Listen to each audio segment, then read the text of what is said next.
Hi there. This video series is to display my problem solving and learning abilities. I plan to show that I can solve any programming problem, regardless of whether I already have expertise in a particular language. I hope this helps others in my field to learn not just how to solve a particular problem, but how to teach themselves a solution to an unfamiliar problem. Currently, I am learning Python. I have no professional experience in the language and have only been learning it since mid-January. My only formal training is completing the Python for Programmers course on Execute Program. While I'm picking Python up fairly quickly, I cannot claim any real expertise. Today, I'm showing my approach to solving the 37th Project Euler problem from start to finish, vocalizing my thought process throughout. As always, I will link to Project Euler and my repository in the description. Let's dive in. Problem 37 is truncatable primes. The number 3797 has an interesting property. Being prime itself, it is possible to continuously remove digits from left to right and remain prime at each stage. 3797, 797, 97, and 7. Similarly, we can work from right to left. 3797, 379, 37, and 3. Find the sum of the only 11 primes that are both truncatable from left to right and right to left. Alright, so note that 2, 3, 5, and 7 are not considered to be truncatable primes. So I think it actually gave us 5 of them here. So we could be like, oh, there's only 7. 11 minus 5 is 6. There's only 6 more to find. But I think we're going to end up using a lot of the code from problem 35. So, problem 35, if you've watched that video, that is about circular primes. And in this case, it was asking specifically circular primes below 1 million.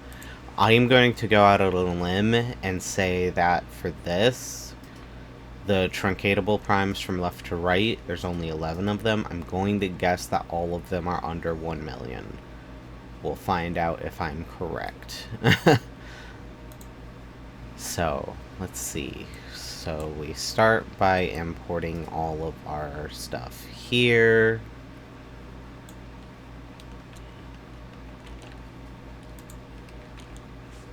Keeping our isFactor and isPrime methods. If you've seen my video on problem 35, you may remember that I added this as sort of a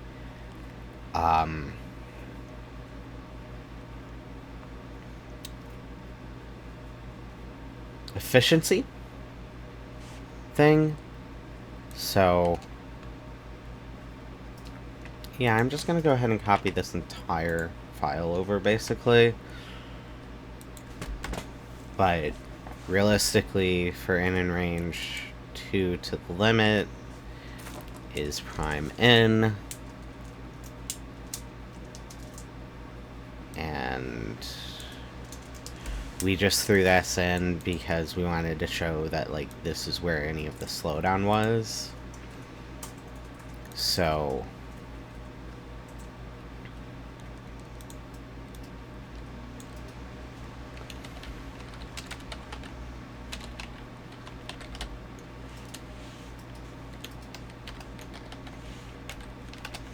in this case, so first we go through, we find all of the different prime numbers, and then is truncatable left, and is truncatable right.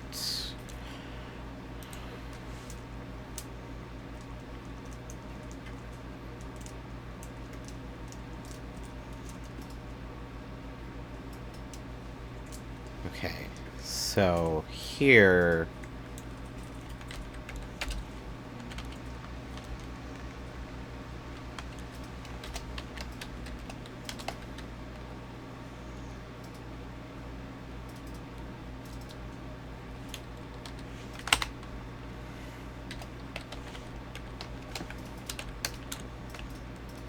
we're gonna make a left and a right, honestly.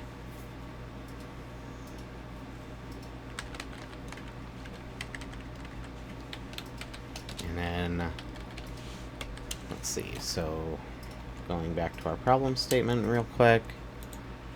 From left to right is taking the first digit off. From right to left is taking the last digit off. So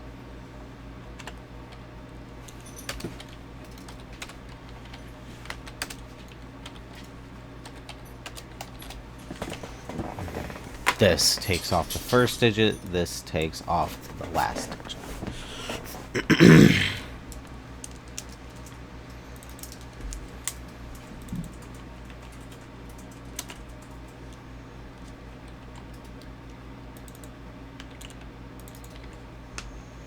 Okay.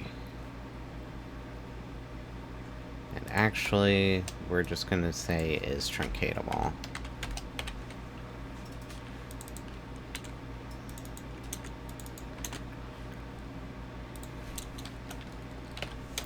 Or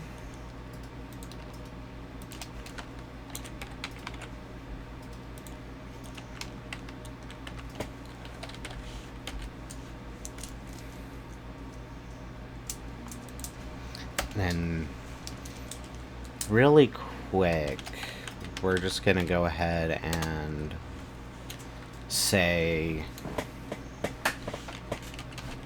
and this time we actually don't want to count, we want a truncatable primes equals empty list.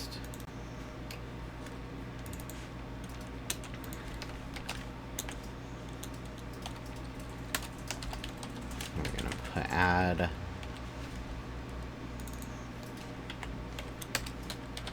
and then we're going to print out both the full list and the sum of the list. I'm going to do that in part so that we have that initial, like, that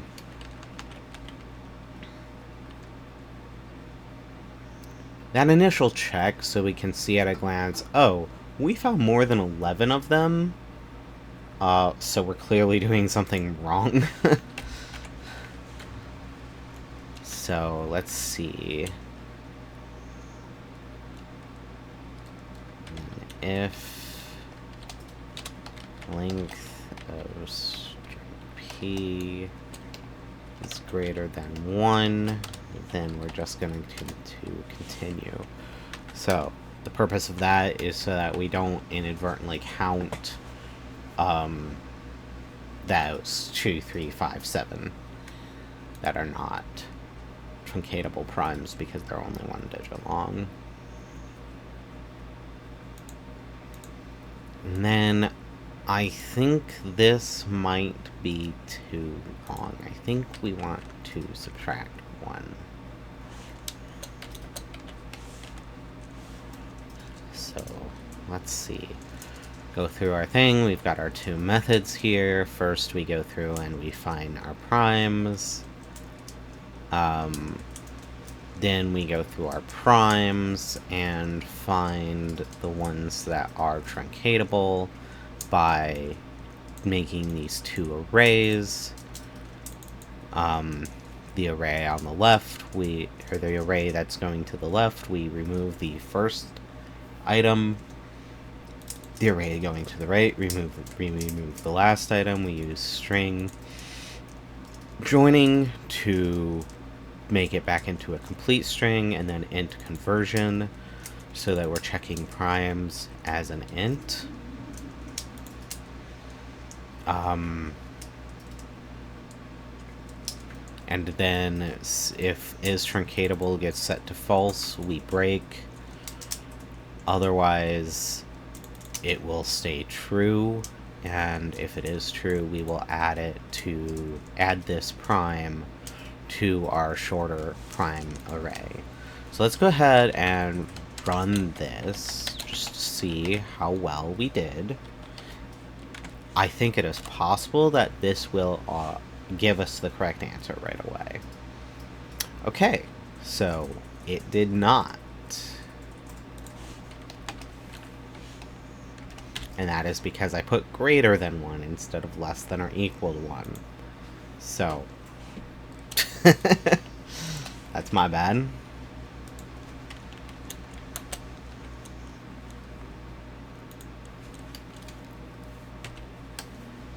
And I went ahead and added the timestamp to that found under 1,000 line, just so that we can kind of see how quick that step goes.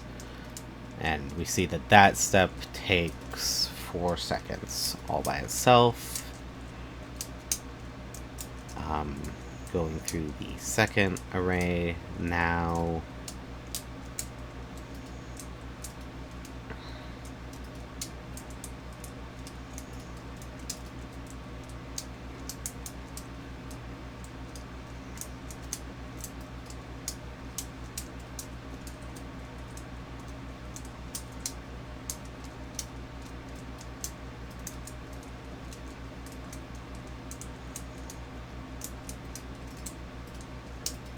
Okay, so let's see. We found 1, 2, 3, 4, 5, 6, 7, 8, 9, 10, 11. So we did find 11, and it did take almost the full minute. We went from 54:39 to 55:24. But let's see. This looks like it is the correct answer. Let's go ahead and double check. Maybe. There we go. Okay, so we think this is the correct answer. We did it in under a minute. And it is the correct answer. So this in particular, we could make more efficient by sort of creating an is truncatable method that does this stuff. So let's go ahead and do that and see how much quicker we get the correct answer. So we want to do an @def of is truncatable.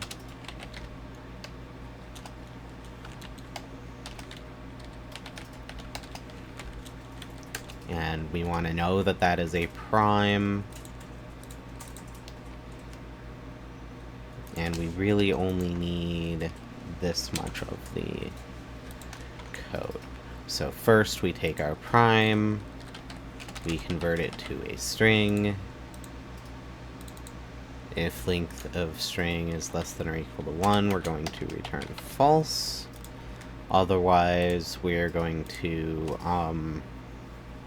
convert into our 2 arrays, cycle through them, and then do our check whether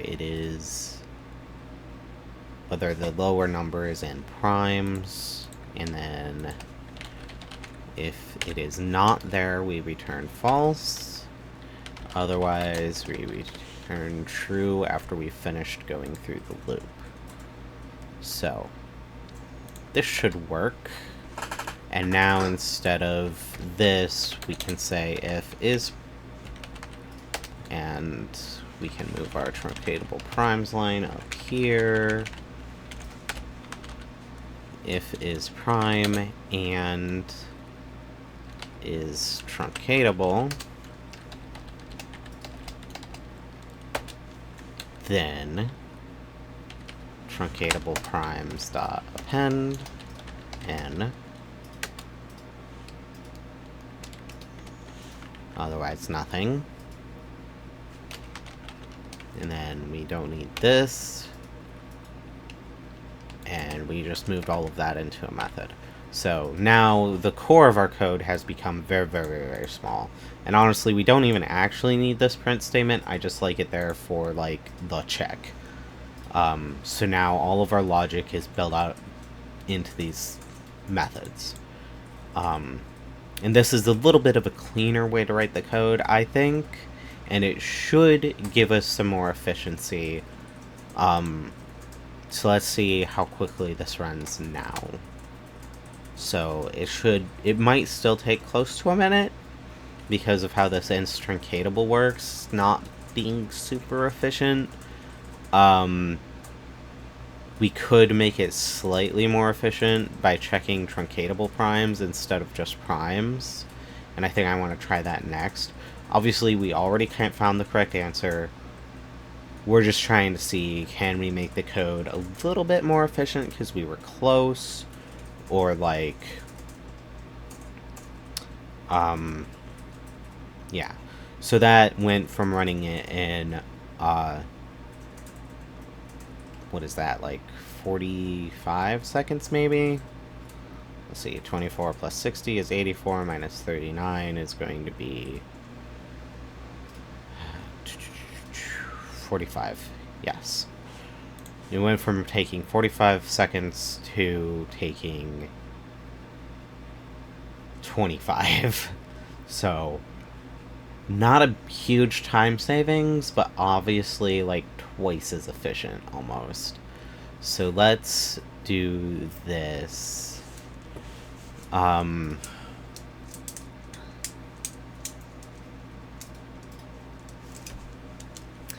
So move our truncatable primes up here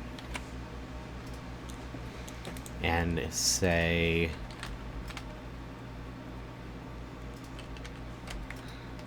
we don't even need to do this as an array.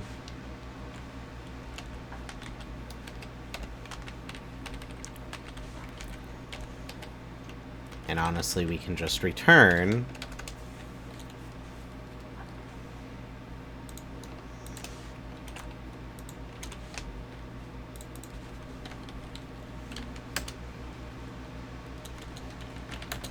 and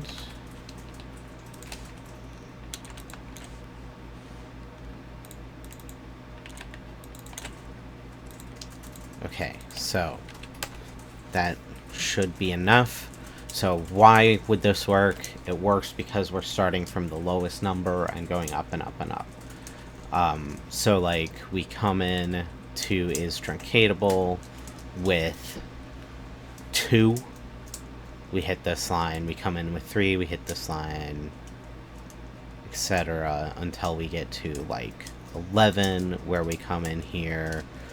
We create 1 and 1, neither of which is going to be in truncatable primes.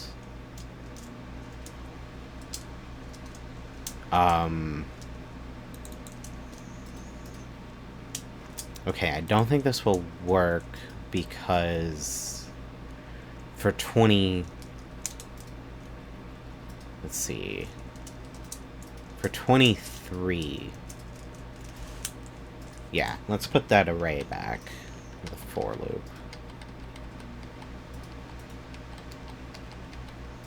Okay, so try and range if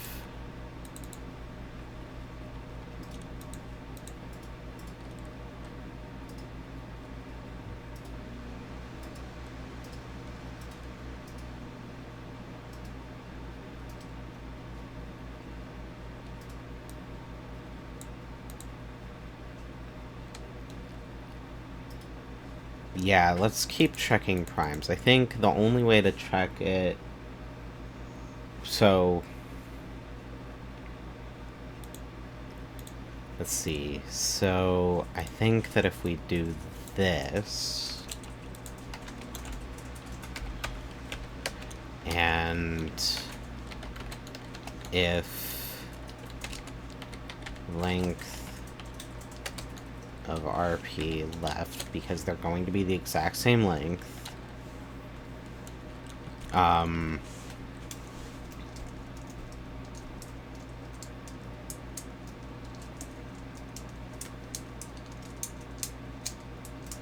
If that is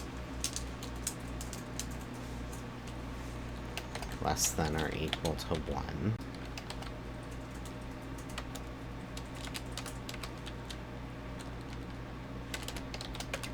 then we return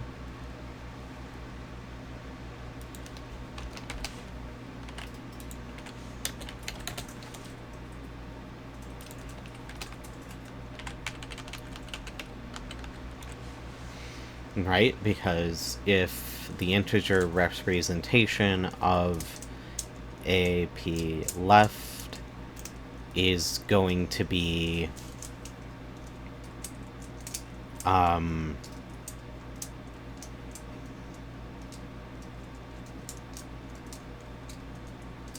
like we come in with 23, one of these is going to be 2, one of them is going to be 3, the length is going to be less than or equal to 1, so then we check whether those two are in primes.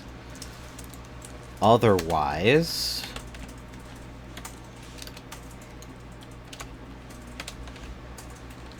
we return is truncatable.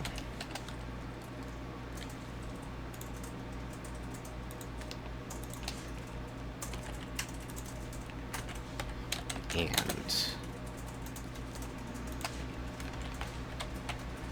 so, does making this recursive actually save us very much? I'm not sure. Absolutely certain. However,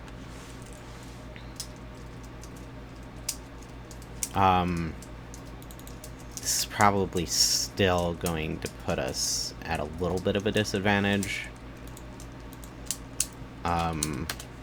So let's just do truncatable primes is always going to be a small array. The maximum we're getting to is 11. So we can just do if prime in truncatable primes, then we can return true for sure.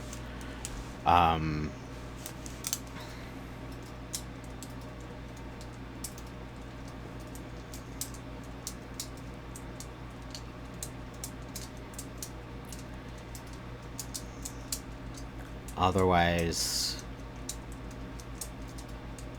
we can check it. So I think that this might be somewhat more efficient even than the last time we ran it. So let's give it a shot. Alright. Maybe not more efficient, but we'll see. Let's see what the runtime actually is. It shouldn't take super long.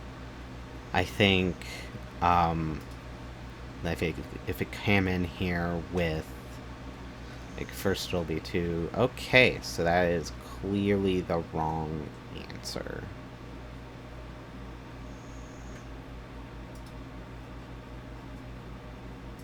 So we messed something up here.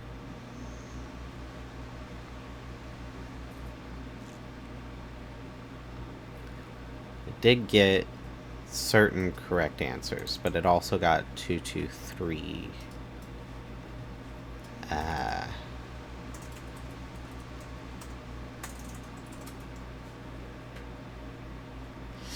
Okay, I see what's going wrong here. We didn't check whether they were primes as well. So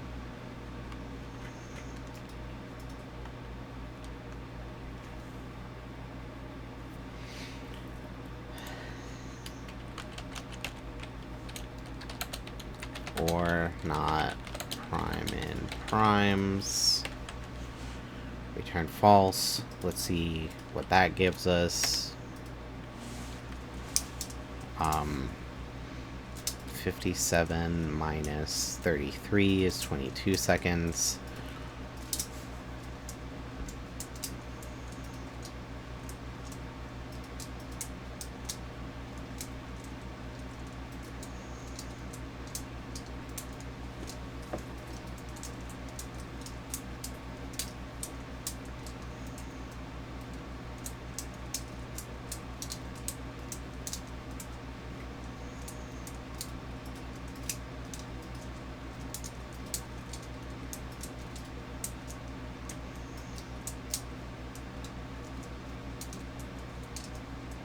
Okay, so that also got the wrong answer. Let's see, 23, 37, 53, 73, and it took longer, 373.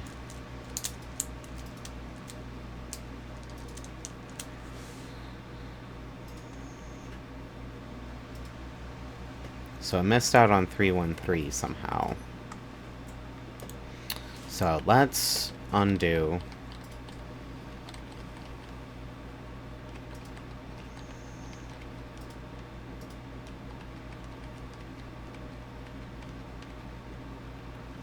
This. Let's go back to the original for loop here.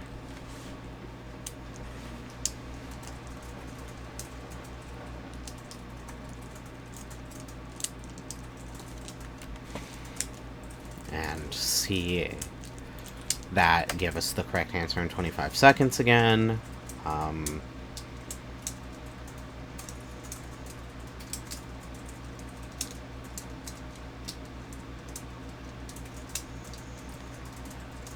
Let's see.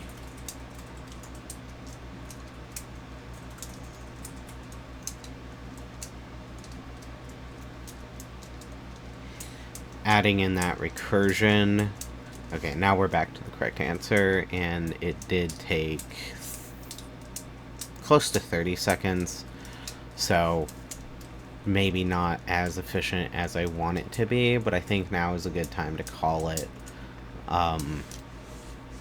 We got the correct answer, we've made our code a little bit cleaner, we've made it a teensy bit more efficient, but I think we're going to be calling it there for today, and I'll catch you in the next one.